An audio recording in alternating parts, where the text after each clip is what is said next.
All right. All right, folks, we are live. Excellent. So welcome everyone to the first annual Visceral Pleasure and Extreme Cinema event. In celebration of 2 absolutely disgusting years of Kelly's Taboo Terrors, I wanted to bring together a bunch of incredible women to discuss something controversial, and that's extreme horror. I'm Kelly from the Spinsters of Horror, and not only do I write for our website and other publications, but my co-host Jessica and I have a monthly podcast called I Spit on Your Podcast.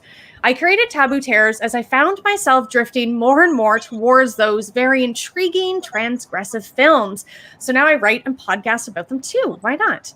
So essentially, I have fallen in love with extreme horror. So I do have to give folks who's watching this at home content and trigger warnings. So if you know anything about Kelly's Taboo Terrors, then I hope you know what you're getting into today. But if not, I want to remind folks that there will be discussions of themes and films that might be upsetting to some viewers. Topics such as rape, assault, death, violence, torture, necrophilia, pedophilia, and more may be mentioned. So viewers' discretion is advised. So this is panel number 2 out of 3 for my day of panels here for Taboo Terrors. So this one is Women in and of Extreme Horror. I'm so excited for all of you folks here today. So if you think that the horror genre is overrun with men, well, then let's talk about the world of extreme cinema. It's already a very niche genre, but there are many female fans out there still clamoring to have their voices heard. In this panel, we are joined by women in the industry, actors, filmmakers, podcasters, writers, fans, to discuss what it's like to be a woman in a very male-dominated subgenre of horror. The genre of extreme horror has long been a boys' club, but these women are here to change that. So now I'm going to run through our wonderful and esteemed panelists. First up is Ariel Basca. Ariel is a filmmaker in the realms of horror and documentary. She recently wrapped her horror short, Our First Priority, which she wrote, directed, and successfully kickstarted, due out later this year. She is a regular contributor to Ghouls Magazine, a comic book reviewer for Comics Bookcase, and the founder, co-host, and executive producer of Ride the Omnibus podcast. It's a podcast parked at the intersection of pop culture and social justice. At age 3, a bad, terrible babysitter showed her A Nightmare on Elm Street, and she became forever hooked on watching films through her fingers. Next up is Sarah Schultz, or Jessica Stabbit. And so Sarah, or Jessica Stabbit, has been into horror since she was 7 years old. Arachnophobia was one of her first, but Jaws opened the floodgates. She graduated Chucky and The Exorcist soon after, then the domino effect took place. Sarah won the Miss Scarizona, I hope I'm saying that correctly, Scarizona pageant at Mad Monster, Arizona in 2017. Josh, Sarah's partner, and her own Grave Dirt Clothing, an online horror and occult store, and Mort House Films, their brainchild. Sorry, I'm going to say started. I missed the word started there. Sarah's also a cosplayer, recreating favorite characters such as Dexter Morgan, and later this year, House of a Thousand Corpses, Baby Firefly. In October 2021, check Sarah out alongside her husband in Vipco's Amityville Hex, directed by Tony Newton. Subscribe to Mort House Films YouTube channel for more indie films. Next up is Kelly McNeely. Kelly is a tea-drinking, craft-making, machete-wielding screen junkie. She is a senior writer at iHorror.com and co-host of the Murmurs from the Morgue podcast, and can be found making spooky housewares at The Creepy Crafter on Facebook. You can also find her on Twitter and Instagram at Kels McNells, as I like to call her, the other Kelly. Next up, we have actress Jessica Cameron. So Jessica was born and raised in Owen Sound, Ontario, Canada, another Canadian, and moved to Toronto to initially study fashion at Ryerson University. After finishing her degree, she moved to Ohio in order to work as a fashion designer. Though after taking an acting class and being bitten hard by that bug, Cameron decided to make acting her full-time career. Relocating to Hollywood, California, Jessica in the last few years has been cast in more than 50 projects, including music videos, TV shows, and feature films. And in 2010, won an industry award for being a rising movie star. 2013 was the first year in which Jessica stepped behind the camera to direct and produce Truth or Dare, a torture film that she co-wrote. Truth or Dare screened nearly 50 times all over the world and won 34 awards. Jessica would direct several short films in 2013, including a segment for a blood drive PSA. Jessica is still a busy working actress and filmmaker today. Some of her notable credits include a part in director Stephen C. Miller's fan favorite horror feature Silent Night, the classic holiday horror film All Through the House, the gore-filled American Guinea Pigs, Song of Solomon by Unearthed Films, the cult classic The Sleeper, the action-packed Run Like Hell, and the documentary Haunters, in which she speaks about her love for extreme haunts. And last, but definitely not least, we have Raina, our chainsaw queen. So Raina started performing at age 4 in a musical production of Pinocchio as a ballerina. In ballet class, she always had the desire to play the evil characters while playing angels versus devils. Her villainous ambitions continued as she played Frankenstein's monster, the Queen of Hearts, the evil stepmother, and the evil queen. While working a high school hayride, Raina coordinated and directed her first haunt, the Junkyard Ghouls. After graduating, she was hired at her first corporate haunt in San Diego called Frightmare on Market Street. In 2014, Raina was hired by 1031 Productions to be a hillbilly with a chainsaw and went on to tour 6 cities performing in the Great Horror Campout, interactive horror camping adventure. The same company later hired Raina to work LA's Haunted Hayride, as well as their Great Horror Movie Nights film screening events. Nowadays, Raina is the communications and financial director of, do I pronounce this, Black Mass? Yes. Yes. Excellent. Had a feeling. Thank you so much.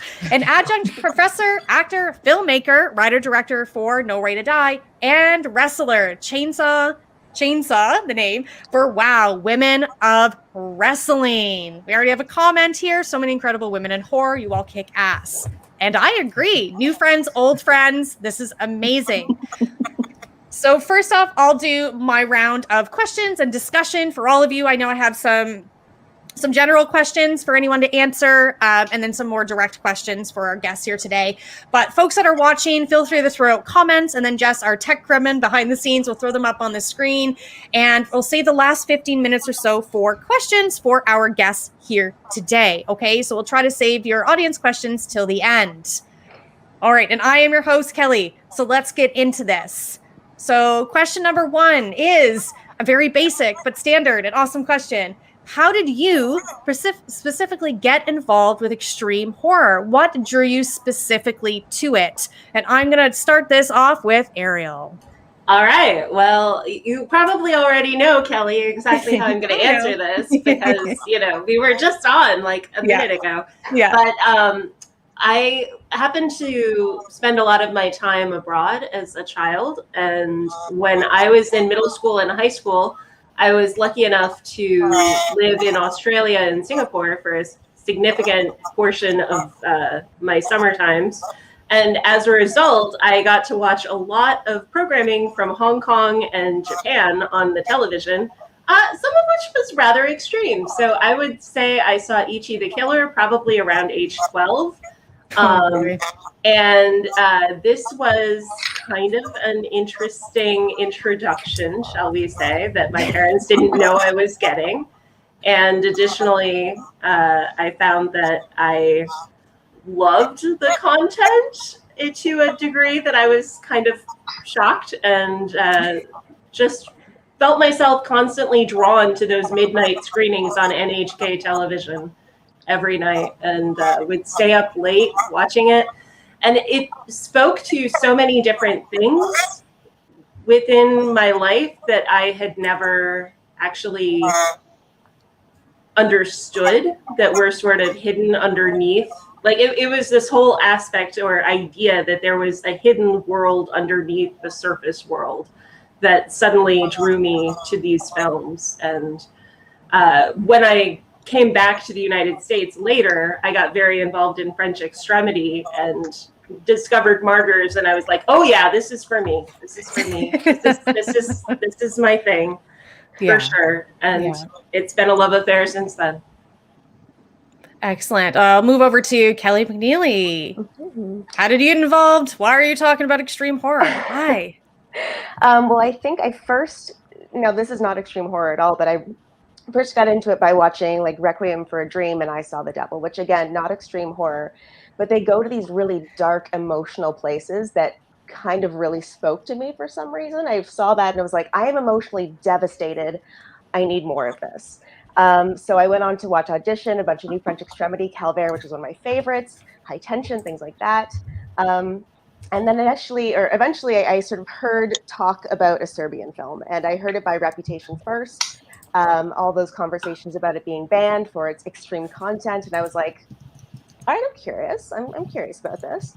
And then so I kind of did a little bit of research, read some interviews with the director, read the description online, and was like, oh, I'm definitely curious about this. Fantastic. So I watched it, and that kind of started me down that path, moving on to films like Atraz and Trauma and things like that, because I'm really just kind of fascinated by, as we like to call it, Kelly, cultural extremism.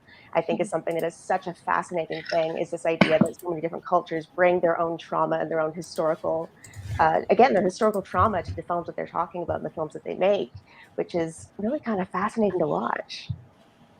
I get that. Absolutely. We'll go down to Jessica C. Well, honestly, it started when I was a child, and I saw all of these movies before my time, like all of us here. I think that's probably a common thread. And as I got older, I just wanted more and more and more. And I remember a friend bringing over Martyrs, and he was horrified, and I loved it. I was like, oh my God, where can I find more of this? And he was like, what the hell are you talking about? I was like, all of this. And from that, like, went on to Audition and all of the darker, more extreme stuff. And then as a filmmaker, that's just what I have been mostly drawn to, is like the more extreme end of the spectrum. I just feel like that's also where independent film, in my humble opinion, shines. Because the mainstream film, the studio films, like Lionsgate isn't going to authorize, extreme film. They're just not. Those 20 executives are going to water and tone down everything because it needs to be consumable for the masses.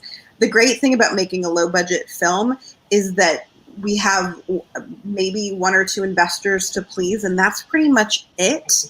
So I really feel like that's like the most fun. Also, like as a filmmaker and as an actor, to me, it's far more fun to play in the extreme world where it's so outside of a day-to-day life. I often use this comparison, but I think it's true. We all know what it looks like to see a breakup in a coffee shop, but do you know what it looks like to see somebody having their intestines ripped out? And if you can make that believable as an actor, I think that that's a far greater challenge, because it's harder when people don't have a frame of reference than when it's something that's so commonplace. So for me, it's also, what I love about it is that nothing's off the table. I am one who doesn't like predictable cinema, which is also where I don't watch rom-coms typically. I don't watch the mainstream stuff because I just feel like it's all formulaic and you know what's happening. And one of the things that I love about extreme cinema is that anything can happen at any time. Yeah. There's no limit. Absolutely. And I love that. Yeah. Love that. Thank you. Jessica Stabbit. Hello. Here we are. Hi. So Hi. How did you get involved in this? Why did you want to get into this world? So honestly, my husband's the one who commented, by the way. Oh, oh, right. That makes sense. Josh Schultz. Yes. There we go. So, I got involved in this, sounds typical, but a Serbian film.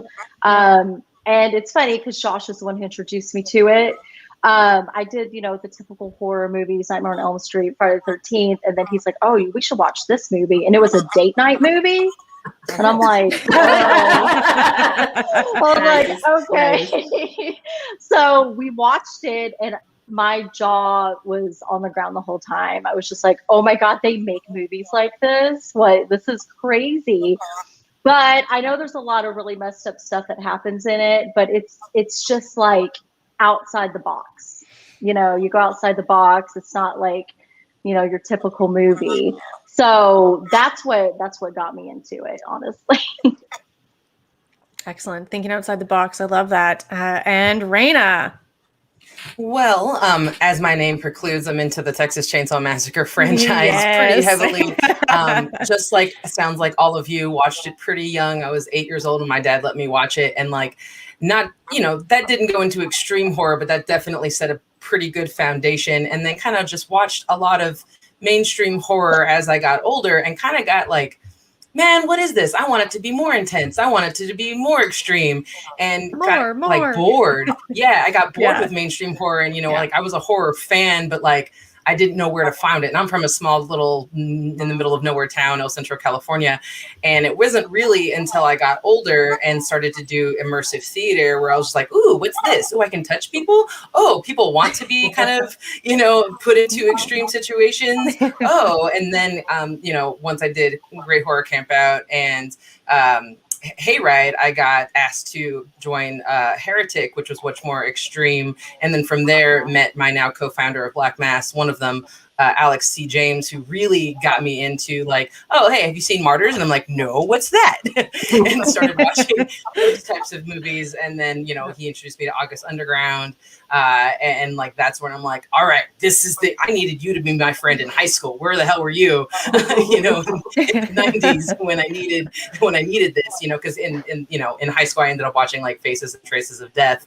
And that got me more into like, oh, okay, I know some of it's real, some of it's not, but like that was the like interest that got me to go more into, all right, I want to go more into extreme stuff. And for me, like when I'm making a movie, I want it to be realistic stuff. I want the people to like, oh, that could for real happen. And that's like what really gets me into kind of the extreme part of horror. So my dad got me into it, so there's nostalgia there, but then the desire to get more and more into extreme stuff certainly got me to where I am now. But yeah. Amazing. A whole bunch of very diverse, yet similar somehow experiences that all brought us to this point. I love that. And so because you have all of these experiences and where you are now, what kind of feedback from like family, friends, lovers, partners, whomever, coworkers, like, have you received like any flack, like negativity? Like what kind of, roadblocks or something like that have you received because you are a female identifying person in this very, like I said in the beginning, like very extra male dominated world, like a lot of like cisgendered white men. I was saying earlier, like watching YouTube today, holy moly, it's just like dudes. So yeah. So what kind of feedback, flack, or whatever have you received or not received in your journeys? Maybe we'll start with Jessica. Cameron. So I haven't received so much flack. I get a lot more shock. And I think it's because I'm like blonde and I'm bubbly, Yeah. So I think that, and I'm often like, I have elements of genres. Like even today I'm not wearing a horror t-shirt, but I'm wearing a black lace. So there's always like something that's kind of like a nod, but I'm not as straight up in appearance as what people stereotypically think. So I don't get flack. I get shock and I get confusion. Which is always really fascinating with me. They're like, you do what now? Huh? You did what, where? What? Number of men, if I meet a man who is not at a film festival, like if he's a taxi cab driver or any other where, they always assume when I say horror, no matter how clear I pronounce it, that I am saying horror, that I do porn and not genre films. Oh, I'm sorry. Because like that's where their mind goes, which is telling. And people always get very confused. They're always, but what do you mean? And I'm like, oh, like the extreme, the really graphic, vicious, violent stuff. What now? Like, that's what I get all the time. Even with Truth or Dare, nobody could wrap their head around for most of the festival run, as I am at the festival in other countries promoting the movie, that I could write it and direct it. So they kind of got to the point, like, oh, you're the star promoting the movie. Yeah, we see you on the poster, but then like, what do you mean you wrote it? And like, but isn't, I heard there's a bottle scene. And I'm like, yeah. Let me tell you about how we rip out somebody's intestine. That's great. And they get really like scared and confused, and then they try to leave. No, but I don't really get flack. I just get mass confusion and fear. Like that's a sad and like frustrating story, yet funny at the same time. But yeah, I was just thinking, like, you don't wear the quote uniform of like a horror fan. Like you're not me who's wearing like this, like Baphomet goat head, wear black, whatever. I wear the uniform, so I personally don't get flack. So like, yeah, no, that makes sense. Yeah. Which is also kind of rude. Whatever. It's fine. You can assume. Assume all you want. How about Raina? Like anything like that? I was thinking about that. I think for me, it's kind of not a lot of flack, and I think because I'm kind of, if you can't tell me I'm sitting down, but I'm 6 foot tall, kind of like built like a brick house, right? And so that kind of stereotype where people might see me and assume, but again, it depends on, am I dressed to work that day? And I do actually tell my students that I do horror movies and that I'm a wrestler on day one. I think just because I don't want them to be surprised or Google me later and then be like, what is my teacher doing? What is Professor Chainsaw doing? So I just tell them on day one, and either some people emerge as like, oh, I like horror too. And that kind of starts a conversation. But I think it's really, I think more of the, people assuming I'm a man sometimes when I'm doing roles. And so if I'm doing, a villain role, the perception of like, oh, yes, sir. I'm like, I'm a woman, and then there's almost an interesting click in some men's head where they're like, no, but a woman couldn't do that. But no, and so it's kind of interesting that not necessarily flack, but like just same thing, confusion of, but a woman's doing this, and maybe it makes it worse for them. I don't know, when I'm doing, live theater, and I get a little tickle of that, at this point, it doesn't really offend me. I'm just not like, how dare you assume, I'm a man. I just more can make it clear, like, nah, this is happening to you from a woman.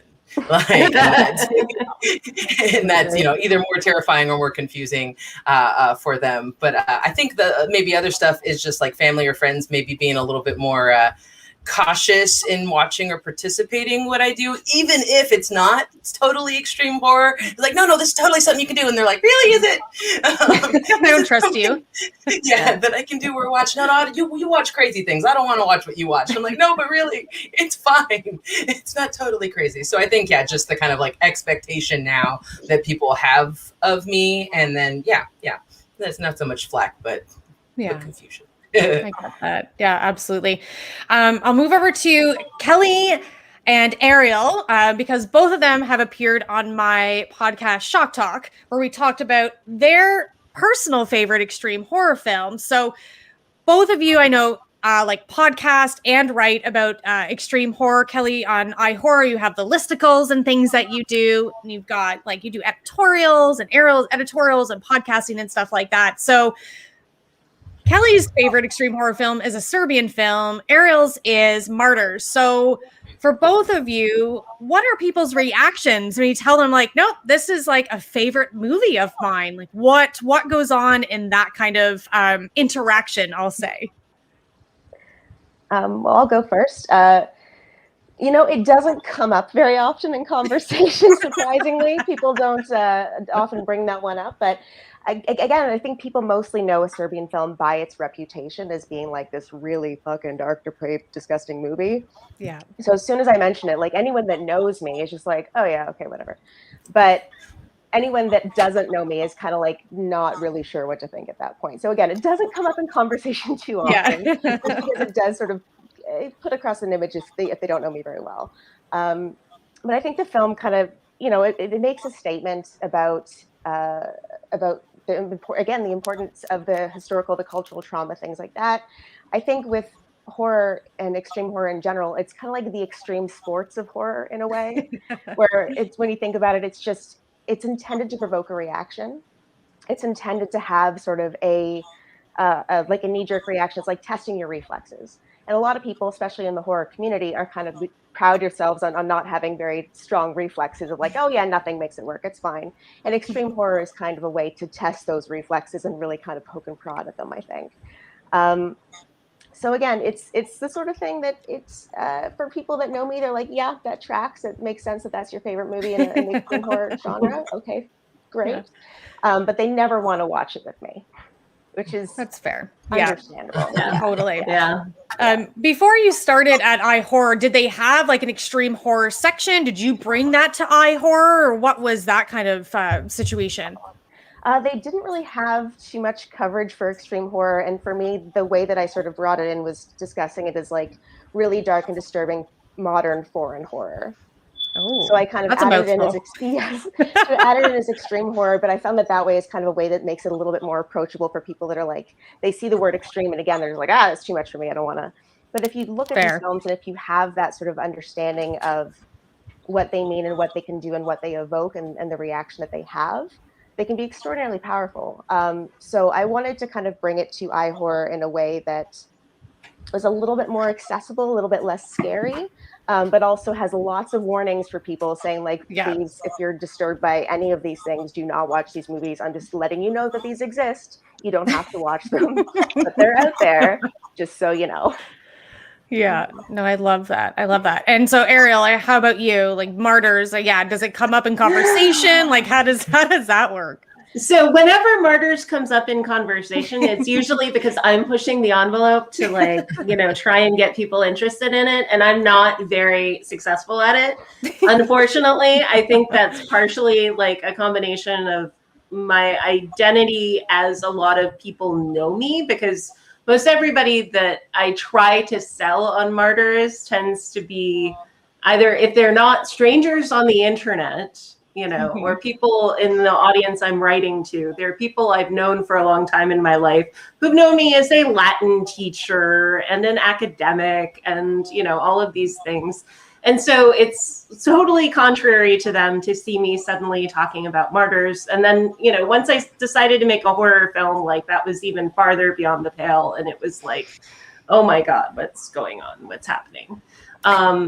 And I feel like a lot of that flack, though, just comes from the fact that it's not so much flack as it is just a conflict of identity. Like people don't quite understand how two things that seem opposing can be true about one person at the same time. You can be a genuinely sweet and amazing and wonderful person, and you can also enjoy watching trauma on screen. And additionally, you can also respond to it in your own kind of way, and you can feel your way through it. And it's a weird thing where people, I think, mostly are not really able to have this cognitive dissonance alive in their heads as easily as we can as extreme horror fans. Because in order to be into extreme horror, you have to live with cognitive dissonance on some level. So that's my 2 cents on that. Absolutely. My next question is for Jessica, Raina, and Sarah.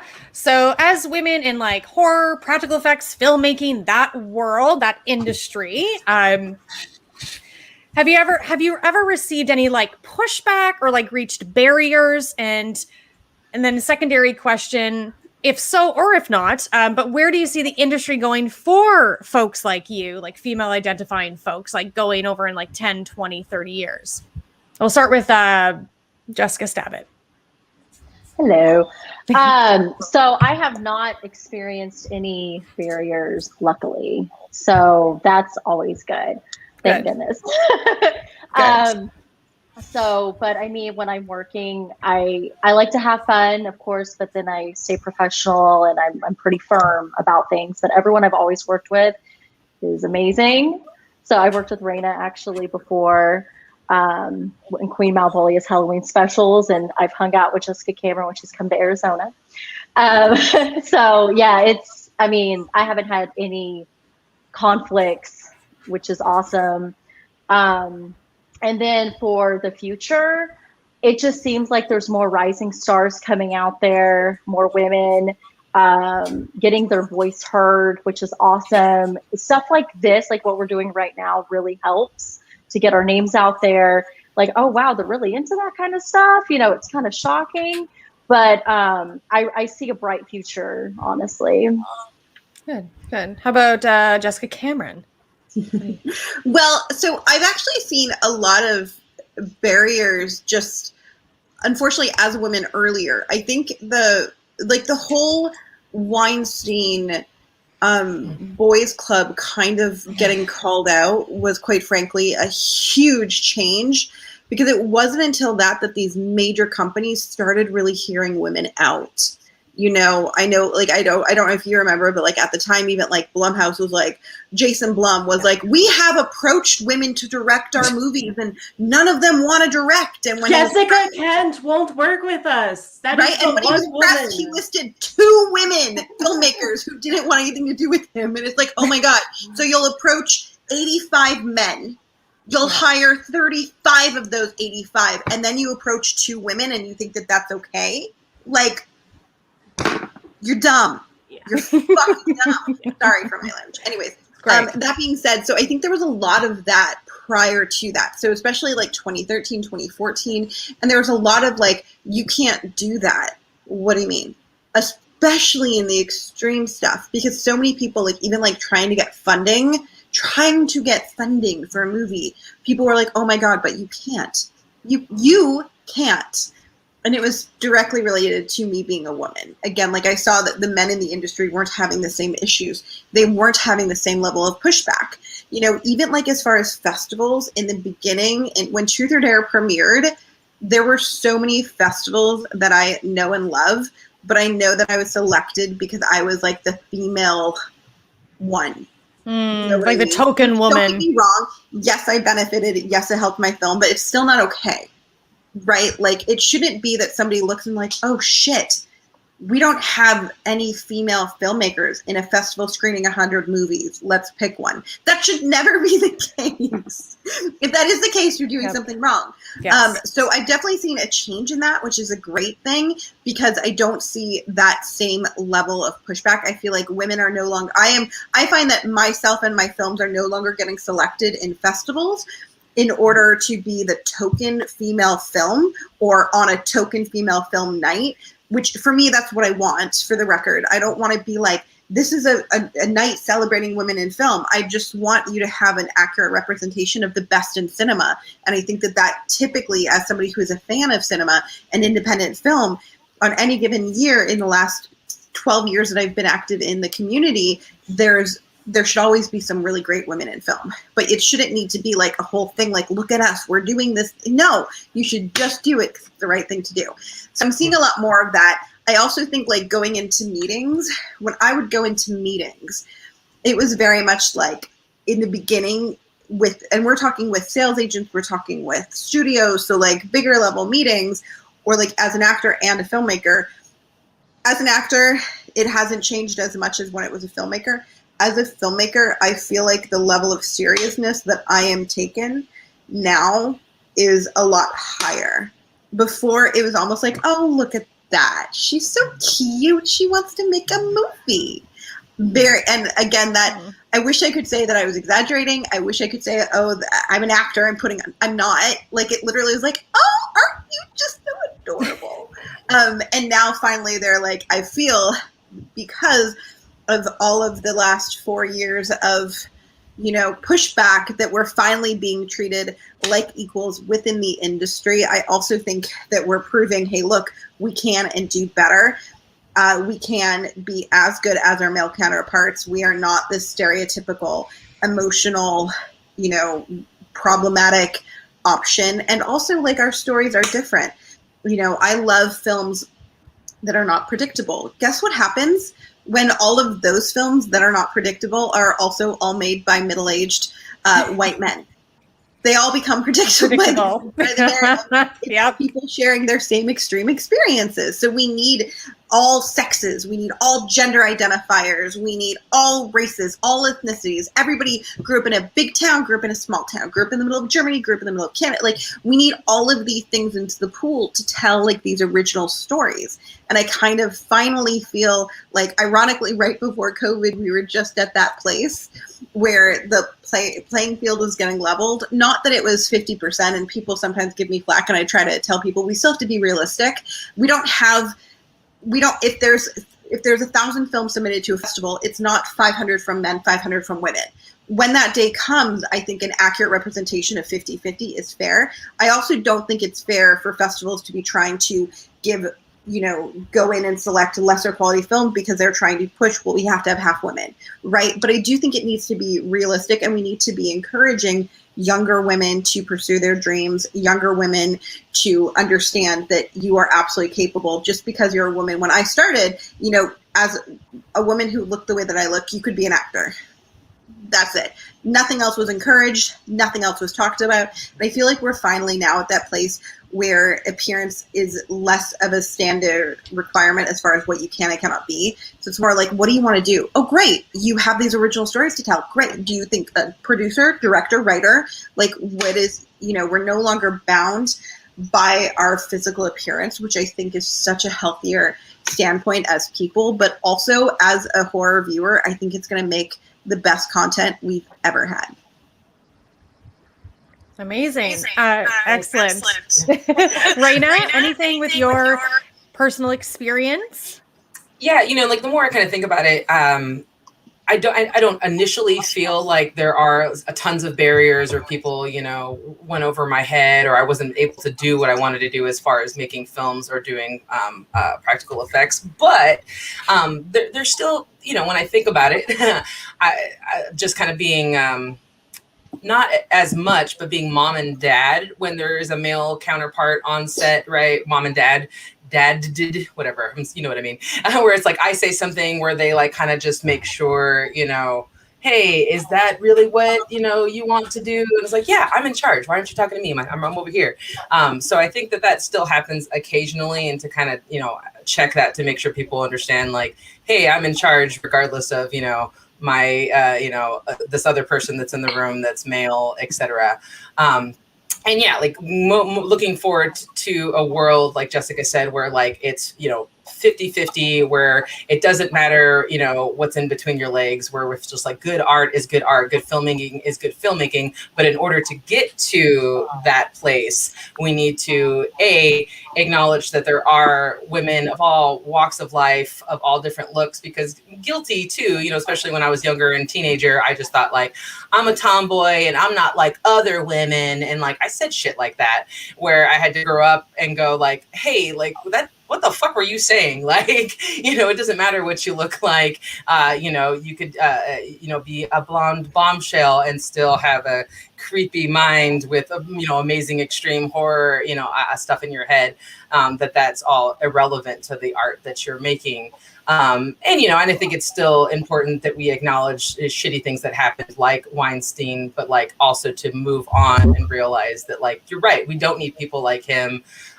You know, not necessarily. I think it gives him more power if we say he who shall not be named, right, and not say it at all, and just say the name and shit on it and move on. You know, I think then smashes whatever power that he did have, which I would argue that he had none. He just took advantage of people. And that's a shitty thing to do. But anyway, yeah, like I think in the future we're talking about like more women, right? Like watching, without spoiler alerts, don't worry. The new Black Widow had just a lot of women and all doing fight scenes, and I think that stuff like that in the industry in general is going to lead to things like more female villains. You know, I think that, you know, either the female villain is just a crazy psychopath and like she's on her period, you know, and I would, you know, wanted to see, you know, a Texas Chainsaw Massacre Leatherface, you know, big brutal woman. And so when that wasn't happening and nobody was writing that, I was like, fuck it, I will become my own villain. So I think just like, instead of waiting for somebody to create something for you or write a character for you, just write it your damn self. Or if you don't have, you know, that ability, find somebody like, hey, you want to write this kind of villain? Let's collaborate. This is my idea. And just asking for help. I think a lot of times, especially, you know, in any industry, but I think especially as women are, you know, afraid to ask for help, either because like, oh, I don't want to ask for help and I don't want people to, you know, think less of me because of this industry, but also because we're human beings and like we feel like asking for help's a bad thing. But ask for fucking help. Ask for like, hey, you want to collaborate? Hey, I got this idea. Hey, I know how to do this. I got a buddy that does that. And then just kind of coming together so that we have more art in the long run, right? It's not a competition. It's just art coming out. So it's my long way of saying that in the future, I think, yeah, way more art and way more badass women coming out in all the different fields, whether it's effects, acting, writing, filmmaking, all of it. Excellent. Thank you so much. For the sake of time, because I don't want to go too far over, I'm going to just not ask all of my questions because I know that there are some questions that are popping up for the folks watching, and I think that's really important. Looks like so far we have 2 questions. So I'm going to go back to Jessica C. So I loved the Song of Solomon, and if folks who've in this panel, people watching, holy moly. Oh my God. So I adored that film, but predominantly I adored you and your performance. And it was wonderful, but also disgusting and visceral, literally, viscera. So, it's, and I've watched interviews and stuff like that with you about talking about getting, quote, ugly and disgusting for this really intense film. But I even made one of my podcasts is called Disturbing Films for a Curious Mind, where my co-host, Jess, and our tech gremlin in the sidelines, I get her to watch an extreme film. We watch it together, and then we jump on and then talk about it. And when I watched the first Song of Solomon for the first time, I was like, oh, I got to get Jess to watch this. This is going to be fantastic. She almost tapped out. She did not. But the 6-minute classic 6-minute, and some people say it's too long. For me, and I'm like, this is just long enough. Like, I love this. 6 minutes of literally vomiting out your entire gastrointestinal system and then putting it back in your mouth and swallowing it was brilliant. Anyways, loved it. You were amazing. What was that whole wacky experience like? Like, it was so incredible. Well, thank you so much for all the kind words. That film is near and dear to my heart. Fun facts, I had to fight to get that role because of the fact that I'm like blonde and bubbly, and Byro is the most like Steven, not like any of the men we have poorly discussed on this panel. He is wonderful. He was just like, I just don't see you as a character, and I was like, no, I am a small town girl. I could be a small town girl. You just see me on red carpets, and I don't do that on a red carpet. So I just knew, because when I spoke to him, he told me about the story, and I was just so enamored with it. So I really wanted it. And I also, I think it's really important to understand what you're getting into when you do independent film, and especially extreme side. When you're pushing boundaries, they're not comfortable in any capacity. So as an actor, I think it's really important to just understand that and embrace the discomfort. So I knew that I was going to be horribly uncomfortable. I was going to be uncomfortable with the giant contact lenses in my eyes. I was going to be uncomfortable because I was going to be covered in gore for so much of the film. Byro was really honest about, hey, look, we're taking out the bed. So I didn't even have a comfortable bed for day one was great. I was like, this is amazing. I am on a comfortable bed. And then he came to wood. Where it was all just like a fake bed, which is really uncomfortable on hour 14. But you just embrace it and then try to do the best for the character. When I go into character mode and actor mode, I just want to portray the character to the fullest extent. So for me, it was just really important to live in that world, even if you look like the scene that you mentioned.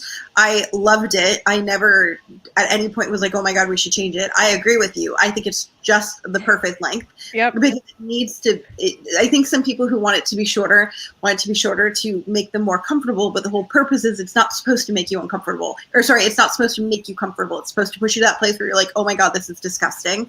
And I literally wrote on the page, I should find it somewhere, I wrote on the page, on that day that we were filming, because I break down my script as most actors do on the days, and I was like, do not eat on this day, because I knew there's just my method. I'm not a fully method actor. For those of you who don't know, if you're watching, method actors are people where it's they try to do the things that the character actually does, so that it's like a method.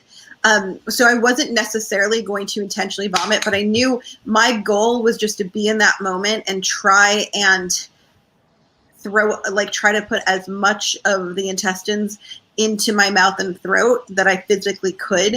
And I knew that the act of vomiting it up and then putting it back down, just with also keep in mind, the room doesn't smell good. Nothing smells or is pleasant at this point and shooting 21 Days in an extremely gore film. So I was like, I'm going to vomit. I also told like everyone, I was like, we will have a safe word. If I don't say the safe word, do not stop rolling. I am fine. I promise you. I'm probably going to vomit. It's probably going to smell disgusting. It should look disgusting. We just have to stick with it. Because I was like, the only thing that's really going to upset me if I am genuinely vomiting in character because of the scene itself, and you cut the take for anything other than a problem with me, I'm going to be pissed. Because although I'm doing it for the character, it has a very physical repercussions. And in movies, you guys know, you have to do things over and over and over again. So I'm really lucky. We ran that whole like scene a couple times, and that's it. So we didn't have to do it like 10 or 12 times. I think we did it 2 or 3 times in full. And there was like real vomit, and it was completely fine. I was totally in character. And then I just felt so exhausted, but luckily it was one of the last scenes of the day. So it was really important to have like a crew that also understood that, like, hey, this is going to be physically exhausting. There's a physicality component that you don't understand. And because then we were so short-staffed, I cleaned up all the blood every night. Wow. I was like, we have to clean it up and reset every day. But it was just a really wonderful, enjoyable experience. And it was like one of those films that, and you don't always have this experience, unfortunately, where the people just worked really well together. And it was like that little bit of film magic. We are like, in hindsight, I'm not sure how we accomplished all that we did in 12 days with the budget and resources, but it was so much fun. Yeah. And then fun facts, also, I found my dog on that set, so there's actually pictures of him jumping, like we'd keep him outside when we were filming, and then on breaks, they would open the door and he would come running in on top of all of the blood and gore. Like, where he's sitting, and which is just Caro syrup and blood food coloring. So if you love animals, don't worry. It's not like he's around anything harmful. But it was just like the most charming time. There's also multiple times where it's like, sometimes people would be leaving the room and they would forget that I was tied to, because I was physically really tied to the bed. Like, you can't fake that because you can see the ties. So I'm tied to the bed, and like I would notice that, like, okay, Byron went somewhere, and then Byron would go to do something, the director, and then go outside for a cigarette, and then the PA would disappear to go do something, and somebody else. And on more than one occasion, I'm like tied to this bed for like 35 minutes as people are outside having a smoke, and I'm like, guys, hi, you forgot about me. But like, it happened so innocently. It's just like that one person left the room, and then another left the room. And I was like, gosh darn it, I would just be like inside of the filming room by myself, staying in character. But it was a really great time, and I'm really honored that I'm so honored that it's so well received.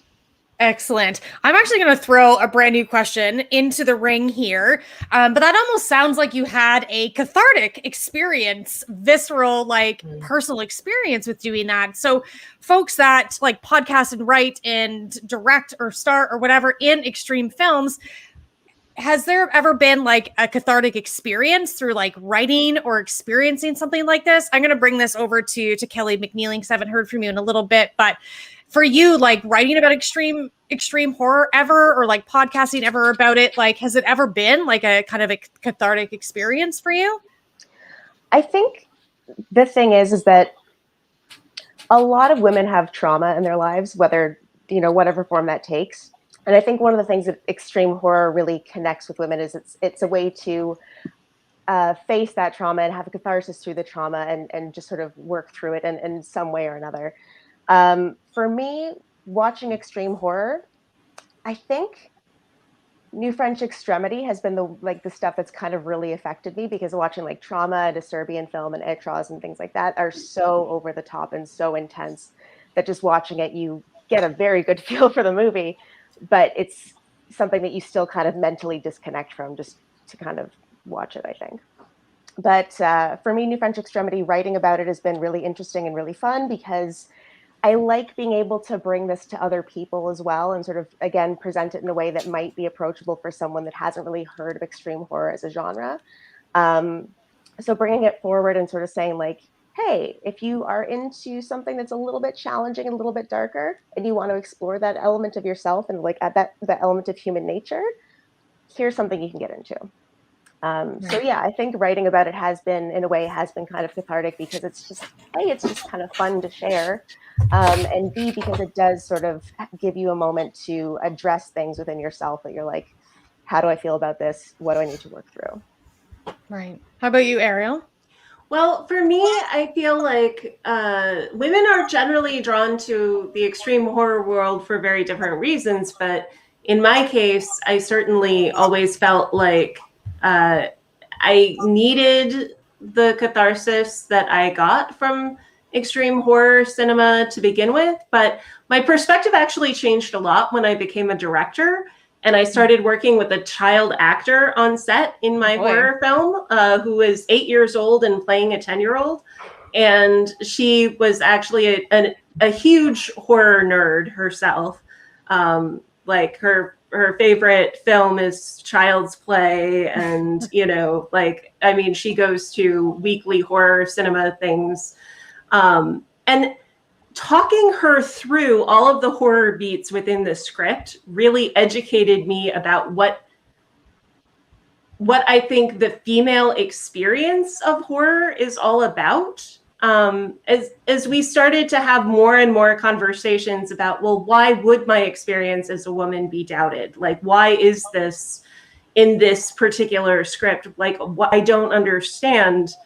And just going through and talking with her about why it is that there are so many specific traumas that she, even at the age of 8, is aware of, and so many more that she will still have to face, but that on some level she's already aware of. I mean, I'm making her sound like the magical child, and she's a wonderful child, don't get me wrong, but it really was fascinating to me to be able to kind of talk to a younger generation about kind of the future of what it is to be female and what it is to be a part of the horror genre. And I'm sorry, I'm not making very much sense, but I feel like there is so much to the female experience of trauma that we experience over the entire range of our lifespans, that, from the very time we're born, we're told that we have to be a certain way. We have to appear a certain way. We have to live up to certain expectations. When we are given the talk, whatever the talk is at any given stage of life, it's always an expectation that is put on us. And I feel like between the boundaries that exist for women, extreme horror lets us break out of that to a certain extent. And I think that's a freeing thing, whatever stage you're at.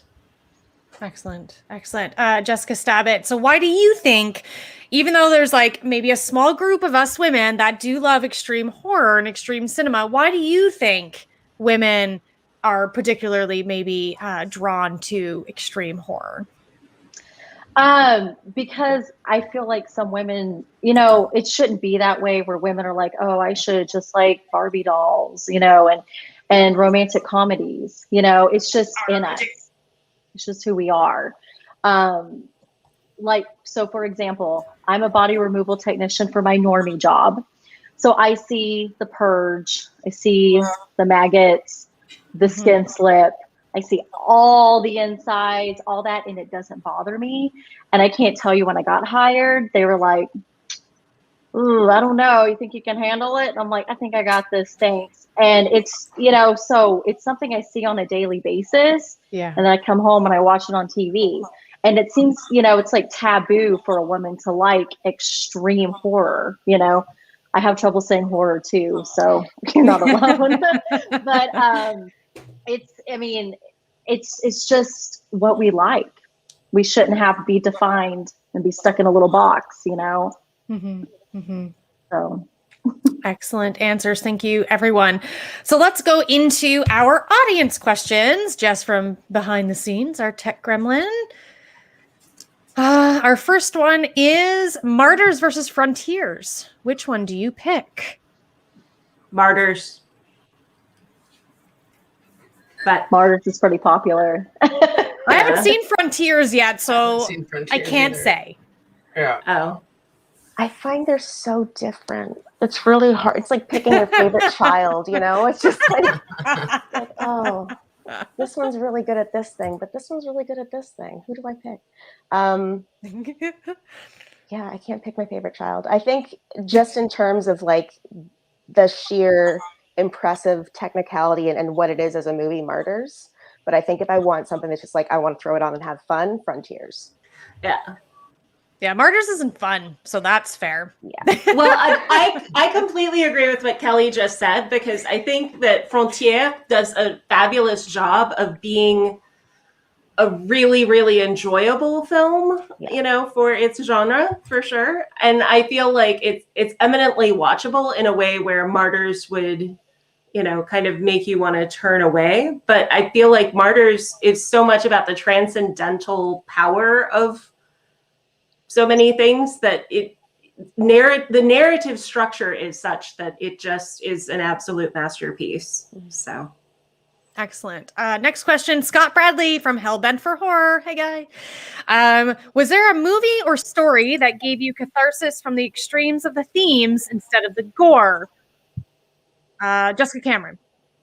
Honestly, I think just look at the news currently. I don't know about you all, but sometimes I am humbled by how extreme the real life stuff is compared to just even like what we do in cinema. I'm endlessly shocked at the things that humans do in real life. Like, it's one thing, the things that we did in Solomon, I hope is never done in real life. I'm endlessly shocked and humbled by the reality. That's fair. Raina.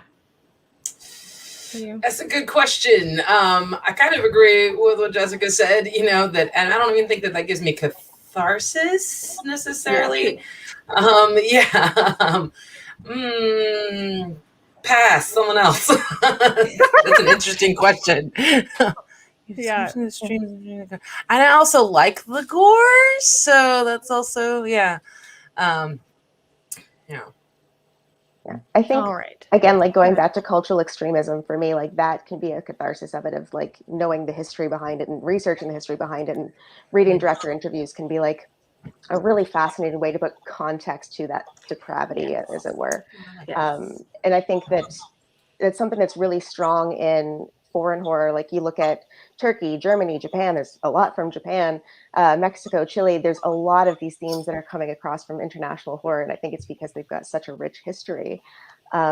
Whereas I find that like North American extreme horror is like a little bit more gore based, I think. Yeah. So I think whenever I watch something that's like a foreign horror film, like again, like Trauma is as intense in its setting as it is really interesting for those themes, I think. Yeah.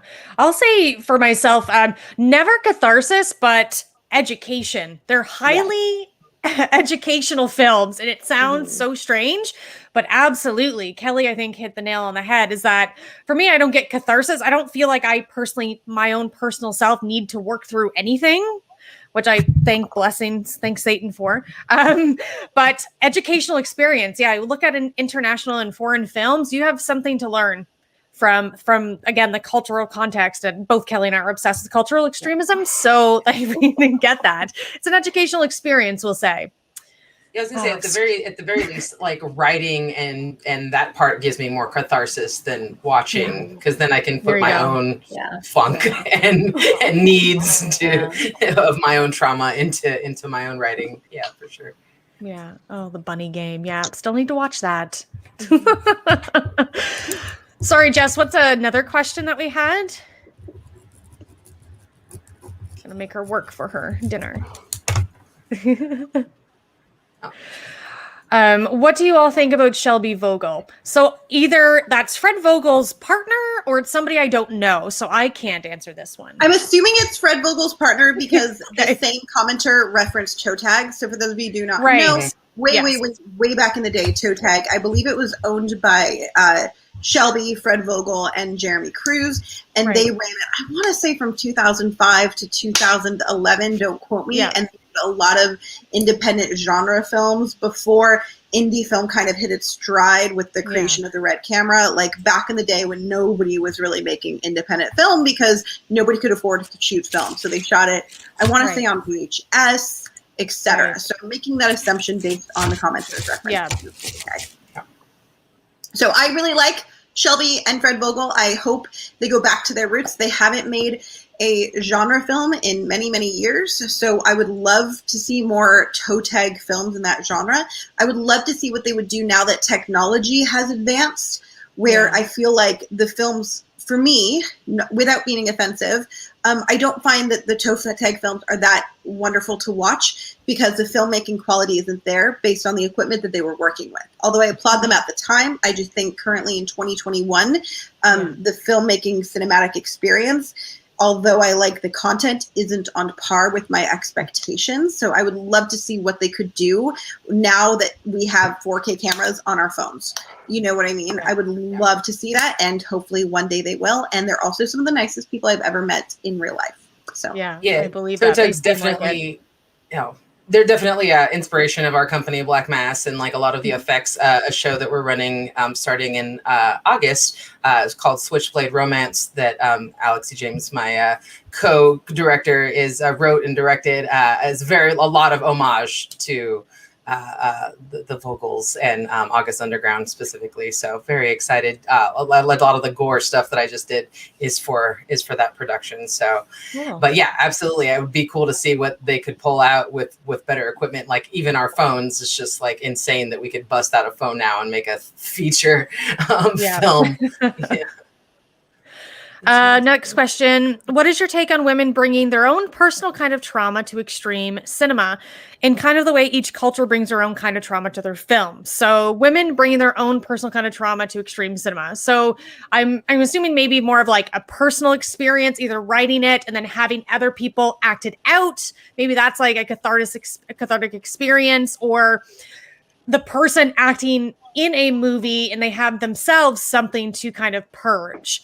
Any thoughts or experience? Anybody here for that? Ooh, I have one. As a filmmaker, I had an actress who hadn't dealt with the trauma. So my recommendation is always just make sure that if you are putting it on screen in any capacity, if you're putting it up for judgment, that you are at peace with it, that you have healed it. It can be an extension of healing. I think that there's a form that can be helpful, but I think that it's really important that you are healed in a capacity that you understand that when we put something on film, it is bigger than us.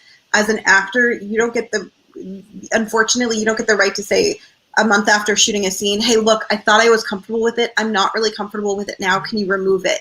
It is shot. It is in the film. The film needed that scene. So even if you were like, hey, I thought I could handle it, but I can't.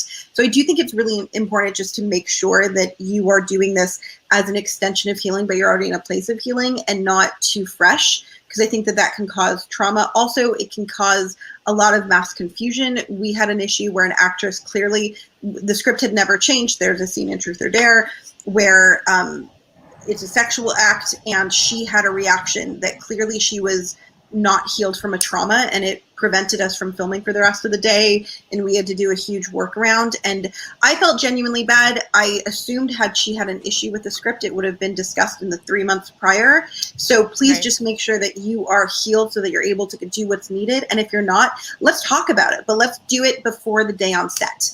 It should be done before I cast you. If I cast you, I am expecting you to do the script as it's written without issue. And I totally respect if you have a trauma or anything related.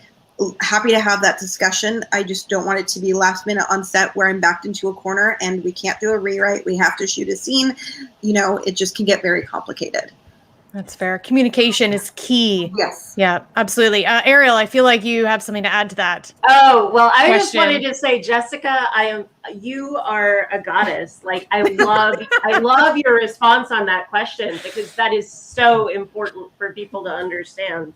I know for me, like when I wrote what I did, it was very much based on my own personal trauma, and it was part of my healing process to write it. And it was very important to me to make the cuts that I made in the process of the writing and the editing of it.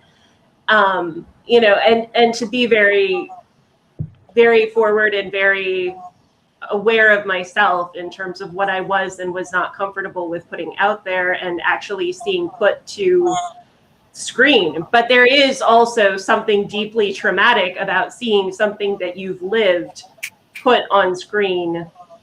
Suddenly the world inside your head come alive right there in front of you, and you have to be prepared for that. So I just wanted to say I think you're giving great advice. Excellent.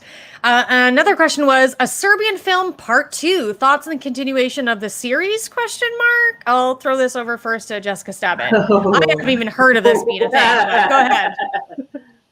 Oh wow, that would yeah. I don't know. I mean, does everybody know what this is about? Does everybody know that this is David Gordon Green's next project after Halloween? No, this is my first of even hearing about this. So he bought the rights to do an American remake of a Serbian film. Oh, is that what the 2 is? Yeah, but it's not actually a sequel, sort of. It's like a new direction for David Gordon Green, going from comedy to horror to extreme horror. No, this could be we could talk about this all night, and my big fat no to an American remake of a Serbian film. No. But also, can I just make a mention? I think this is really important, guys. If you do not want to see it, do not give them your money. Yeah, here's the thing about horror fans, and what I love about horror fans is how supportive we are as a whole. However, I remember this is what happened when Blumhouse bought Martyrs, and the problem is all the horror fans went to go see it so they could hate on it. Every tweet that you make hating on it, you're promoting it. Every time you spend money on a ticket, you're promoting it. You don't like it. They shouldn't be making it. It's all fucked up. David Green can go fuck himself. I'm sorry. It's not going to be good. You can't replicate that. Anyone other than Sergian doing it should not be done. So the fact that they even are trying is... But that being said, how we help is we do not give our money. We do not support it. We do not acknowledge it. We do not give them our money. Here's the thing. That fucking douchebag, David fucking Green, wants our money. He knows that you're going to pay to see it. Don't give that to them. If they stop making profit, they will stop destroying the movies we love.